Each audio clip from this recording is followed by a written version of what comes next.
Hello again. This is the I guess it's still the first part, maybe part two, whatever. This up, going.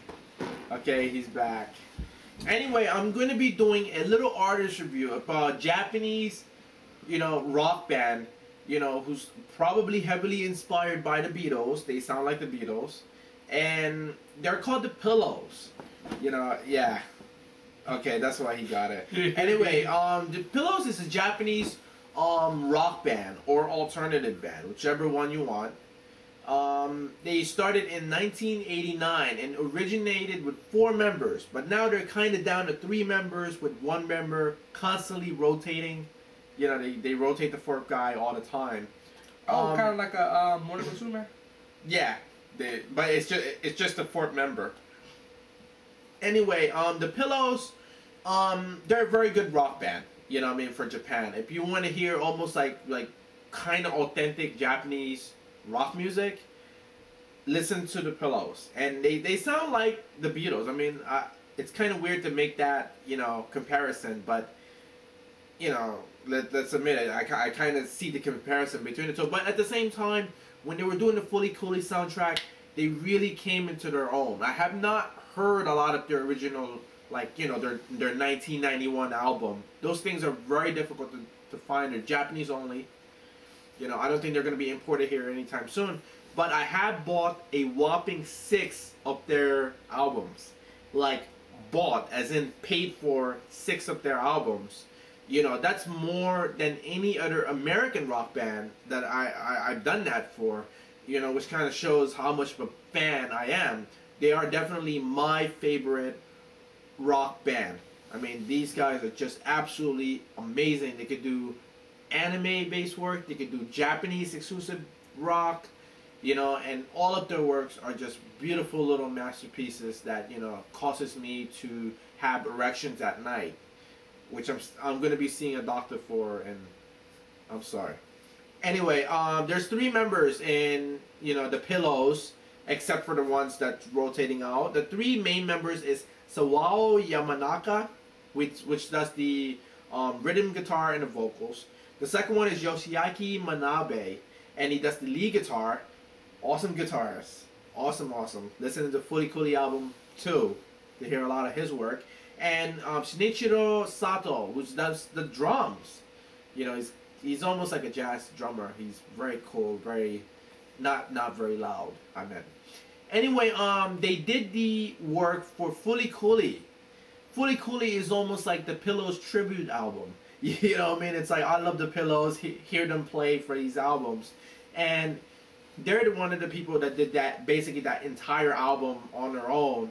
And it just shows, what kind of masters they are, because you almost never hear that for anime soundtracks, having one band do the entire soundtrack for an anime, But yeah, the Pillows are just, they're absolutely amazing. No matter what album they do, they do all instrumental albums, they do good albums, because they always do good albums, but they do like a range of work. And that's what I love about it. It's a range of stuff. They're always trying something new. And I think anime fans and Japanese rock enthusiasts need to pay attention to the Pillows. They need to see them. Some of their songs are now appearing on iTunes, and I actually bought 2 of them on iTunes. The Pied Piper, and I think the Happy something album, and their new, I think, smash hit, Youngster. People need to listen to Youngster. If you want to hear good, authentic Pillows music, you need to listen to Youngster. I want a 2-minute clip of what, these guys sound like. I don't care. Go on YouTube, type down the Pillows, type down Youngster, and you're going to hear exactly what the Pillows sound like. Because they pretty much sound universally like that. And they're just amazing. If you can understand Japanese, you can go on iTunes, you can actually type down Pillows, and you can find some documentaries about them, which is actually pretty useful if you can speak the language. I know some Japanese. Yes, so Christopher should go and listen to them. Anyway, yeah, time's pretty much running out on this thing, but yeah, they're highly recommended for anime fans and Japanese rock enthusiasts. You need to check this band out. You know, The Pillows, an absolutely amazing band. So, I guess that's it, guys. Okay, this is pretty much going to be the last one for me this week. I'm going to be reviewing the Xbox 360 game by Namco. Yeah, Namco, called Tales of Vesperia. I love Tales of Vesperia. You know, I played a majority of it. I'm basically at the final boss. I am 59 hours into this game. The game is basically done for me. I'm just going back to get extras. You know what I mean? Like, I'm just going to explore the world and get extra stuff before I start Gears of War. Anyway, Tales of Vesperia was made by Namco Tales Studio, and it's the 10th in the Tales series. You know, it is my very first Tales game. I did not understand Tales. I think Corey played Tales, you know, like I think Tales of Symphonia, loved it. I didn't understood what the big deal was with this game until I played Tales of Vesperia. And Tales of Vesperia was just, it was just absolutely amazing. It blew me away of how good it was. And they made no, they didn't make it. Their company published Eternal Sonata, which is the first Xbox 360 game I ever played, actually. You know, it's my first high definition RPG, and this kind of continues the high definition. Like, literally, let's put it this way. When I played Tales of Vesperia, it was hard for me to go back to my PlayStation 2. Like, I stopped playing it altogether because of Tales of Vesperia. It looks so gorgeous. It's so beautiful. The battle system, even though I never played a Tales game before, I fell absolutely in love with it. The story revolves around a young, you know, a youth, basically. He's kind of old. A young person from the lower quarter, you know, called Yuri Lowell. And it follows his adventure, you know, with his friends as they try to control things called Blastia. You know, Blastia is basically, you know, little crystals that they use to use magic, basically. You can't use magic without these crystals. Think Final Fantasy Crystal Chronicles. They use the little rings to use magic. It's the same thing for this world. Somebody's trying to control it all. Yuri and friends have to go and stop it.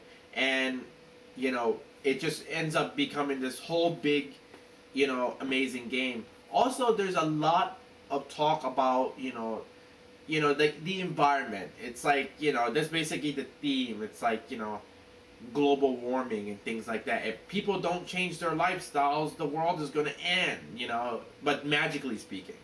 So, you know, the battle system is great. The music is just absolutely awesome with this game. I mean, I've seldom seen RPGs with music this good, and it has so many of it. There's so much talking too. I love it.